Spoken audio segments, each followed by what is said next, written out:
After this most recent loss to the Thunder, the Kings have now blown 13 double digit leads this season. The Kings, last four losses. We had HB pass the ball into the backcourt against the Mavs that cost us the game.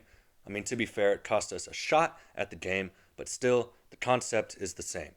Then we blew a 21-point lead to the Knicks, lost by a point to the Celtics after we had the lead with the ball with 8 seconds left. It is worth mentioning, too, that the Celtics put in their B team in the fourth quarter, while the Kings had their starters plus Colby Jones. Yet, we still lost. And then we blew a 20-point lead to the Thunder. We've gone from being one of the best clutch teams in the league to one of the worst clutch time teams in the league, with pretty much the same team. Definitely the same rotation. I don't get it.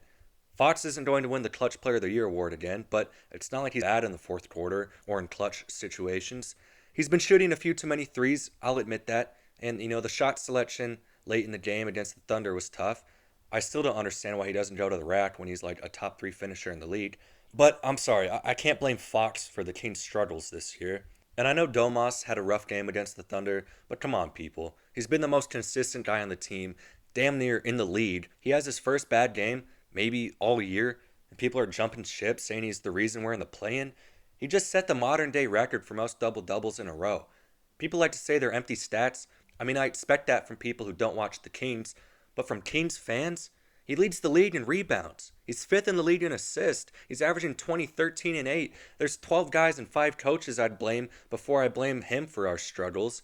If you're looking for a scapegoat, don't start with the most productive guy on the team. Look at maybe the least productive starter in the entire league. That starter being, of course, Harrison Barnes. Among the 150 starters in the NBA, he is 109th in points per game, 150th, so last in rebounds per game, and last in assists per game, while also ranking 74th in field goal percentage.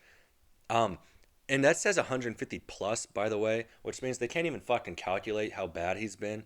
But anyway, I also want to mention he has a plus minus of minus 106. Uh, Thing is, I don't know if I can really blame Barnes. I mean, he's doing his best, but nobody is forcing Mike Brown to start him. It's crazy to me that we haven't even given Trey Lyles a shot at starting the game. I mean, shit, he doesn't even have to start. Just give him more minutes than HB. Okay, I just checked, and over the last 5 games, Trey is averaging 24.6 minutes per game, while Harrison Barnes is averaging 21.1 minutes per game. So I guess Mike is making some changes. But what these last few weeks have shown me, especially with Monk out, is that we're just not good enough. Fox is having arguably the best season of his career. Sabonis is having one of the most statistically dominant seasons we've seen in a long time. Keegan is developing at a very good, normal pace, despite what some people seem to believe.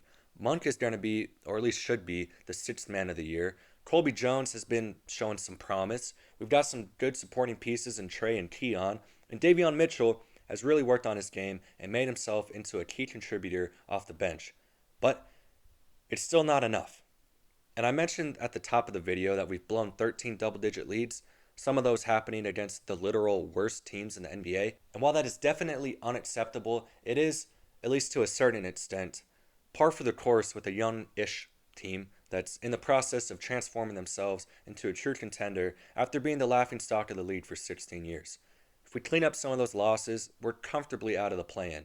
But we did lose those games, and now we're looking at the 7 or 8 seed if we're lucky. It's hard for me to get too doom and gloomy about a Kings team who's 11 games over 500 in April, but the season is on the verge of going down the drain, which would be disastrous given the fact that our first round pick would not convey to the Hawks, which would allow us to only trade 2 firsts this summer, yada yada yada. I'm sure you've heard it all like 400 times this season. We need to make it out of the play-in, plain and simple. Play in and simple. Play in, play in and simple. Play in and simple. It's a real shame nobody's going to hear that absolute zinger. Yeah, that's right. I see when y'all be clicking out of the video. I know what my viewer retention is like. It's shit. I'll tell you that. I can't keep viewers the same way the Kings can't keep a lead. And that's as much shade as I'm willing to throw at the literal love of my life. Go Kings, light the beam.